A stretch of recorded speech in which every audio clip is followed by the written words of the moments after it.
کل بڑی تفصیلی ان سے عمران خان صاحب کی ملاقات ہوئی ہے، ان سے جانتے ہیں کہ کل خان صاحب سے کیا بات چیت ہوئی ہے، اور آج تو ملاقاتیں ہی نہیں کرنے دے رہے، آج ملاقاتوں کا بھی دن ہے۔ ہمیں پتہ ہے کہ ملاقات نہیں کرنے دیں گے، لیکن اگر ہم احتجاج نہیں کریں گے تو یہ جب عمران خان کا جو توشہ خانہ 2 اور بشرا بی بی کا کیس ختم ہوگا تو یہ ہماری بالکل عمران خان کو آئسولیشن میں ڈال دیں گے، اس لیے ہم اس کے لیے کرتے ہیں، اس لیے ہم یہاں کے کھڑے ہوتے ہیں۔ اور اس وقت آپ نے دیکھا ہے کہ ممبرز آف پارلیمنٹ بھی سارے آئے ہوئے ہیں، نیشنل اسمبلی کے بھی، ٹکٹ ہولڈرز بھی، اور پنجاب اسمبلی کے، انہوں نے سیشن یہاں لگایا ہے۔ تو یہ عمران خان کو بتایا تھا، وہ خوش ہوئے تھے سن کے کہ ہم نے پچھلی دفعہ انہوں نے سیشن لگایا، اور وہ ہم نے کہا تھا کل بھی لگ رہا ہے آپ کا سیشن، تو یہ باتیں ہم پھر ان کو اپڈیٹ دے دیتے ہیں۔ کل بڑے عرصے بعد سی ایم صاحب کی ملاقات ہوئی ہے عمران خان صاحب سے، تو کیا انہوں نے کچھ شکایات آپ کی لگائی ہیں؟ کیونکہ آپ نے بھی میڈیا پہ باتیں کی، اور میڈیا پہ بھی ذرا ایسی چیزیں چلیں کہ سی ایم صاحب نے آپ کی وجہ سے کافی شکایات لگائی ہیں خان صاحب سے۔ ہاں، ایک کہ میں ایم آئی کے لیے شاید پتہ نہیں کام کر رہی ہوں یا سہولت کار ہوں، اور دوسری چیئرمین بننا چاہ رہی ہوں، اور دوسرا آپ لوگ جو سارے کھڑے نا سوشل میڈیا میں کنٹرول کرتی ہوں۔ اس پر کیا کہیں گی کہ خان صاحب ہنس رہے تھے اس بارے میں؟ ہاں ہاں، اس کے ساتھ خان صاحب نے اور کیا باتیں کی ہیں کہ کیونکہ ان کی شفٹ کی، یہ بھی خبریں چلی خان صاحب کو اس کیس کے بعد شفٹ بھی کیا جا رہا ہے قاسم۔ ہمیں کل خود اخبار کل ہمیں کہیں سے وہ پتہ نہیں کہیں سے کسی نے ہمیں بھیجی تھی، اور لوگ پوچھ رہے تھے، ہمارے سے پوچھا، ہمیں تو کوئی علم نہیں تھا، ہم جیل میں سے جب نکلے، جیل میں ہمیں کسی کو کوئی علم نہیں تھا۔ یہ ویسے خبریں چلائی جا رہی ہیں؟ ہمیں نہیں پتا، ہمیں کوئی دیکھیں ان کے فیصلے ہمیں تو نہیں کوئی بتائے گا نا، تو یہ چیزیں کیسی خبر ہے، یہ کیا کرنے لگے ہیں یہ نہیں پتا۔ یہ جو عوامی اسمبلی باہر لگ رہی خان صاحب کو اس حوالے سے پتہ ہے، ان کو معلوم ہے اس پر خان صاحب کی کیا رائے ہے؟ بہت خوش تھے کہ سارے آ رہے ہیں، بلکہ انہوں نے کہا ہر تاریخ پہ آنا ہے۔ میں نے کہا آپ کی تاریخیں 2 رہ گئی ہیں، انہوں نے تو بلکہ کہا انہوں نے کہا کورٹ کیسز میں ضرور جانا ہے کل، تو آپ کو پتہ ہے نا؟ نہیں، کل انہوں نے پھر سے پیغام پھر وہ سلمان راجہ کو کہہ رہے تھے نا، ہاں، کہ آپ نے ہر تاریخ پہ جانا ہے، اور آپ کیونکہ یہ ہائی لائٹ کرے گا کہ یہاں پہ پاکستان میں جو رول آف لا ختم ہوا ہوا ہے، اور ججز کو کیسے استعمال کیا جا رہا ہے اپنے مقصد پولیٹیکل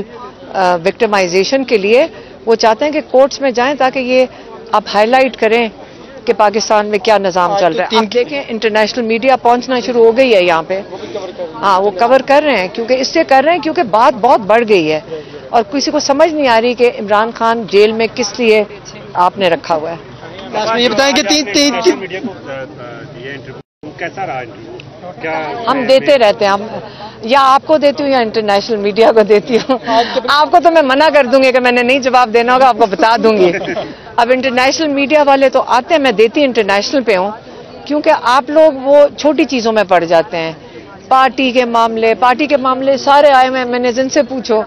ہمارا پوچھنا ہمارے بھائی کا پوچھو، ہمارے بھائی کا زیادہ ہمارے لیے ضروری ہے۔ لاسٹ میں یہ بتا دیں کہ قبرستان میں آج آپ کو روکا اور 3 کلومیٹر پہلے روک دیے کیا؟ یہ ہمارے لیے، یہ دیکھیں پہلے آپ سب کو پہلے میں نے آتے ساتھ ہی کہا تھا سارے پہلے دعا پڑھیں، قبرستان کے ساتھ جب بیٹھیں گے آپ کو دعا کرنی چاہیے، کیونکہ یہ ہر انسان کو پتہ ہونا چاہیے آخرکار ہم نے جانا ادھر ہی ہے۔ کیا پتہ پولیس چاہتی ہے کہ ہم اپنی آخرت کا خیال کریں ادھر، اور کوئی بری بات نہیں ہے، ہمیں پتہ ہونا چاہیے کہ آخرکار ہم نے جانا ادھر ہی ہے، اور ہمیں جو کام اس وقت ہمارے جو اعمال اب ہوں گے وہ ہمیں اکیلے یہاں پہ جا کے پڑھنا ہے، اس لیے ہمیں اس چیز کا ضرور خیال کرنا چاہیے، اور پولیس والوں کو بھی کرنا چاہیے کہ ان کے بھی اعمال ہمارے بھی اعمال سب کے گنے جائیں گے، اور جانا ہم نے اکیلے ہی ہے قبرستان میں۔ بہت شکریہ۔ ہم تو چاہتے ہیں عدالت نے آرڈر کیا ہے، ایک ملاقات ہی ہے خان صاحب کے ساتھ، خان صاحب کی ملاقات ہے بہنوں کے ساتھ، اپنی فیملی کے ساتھ،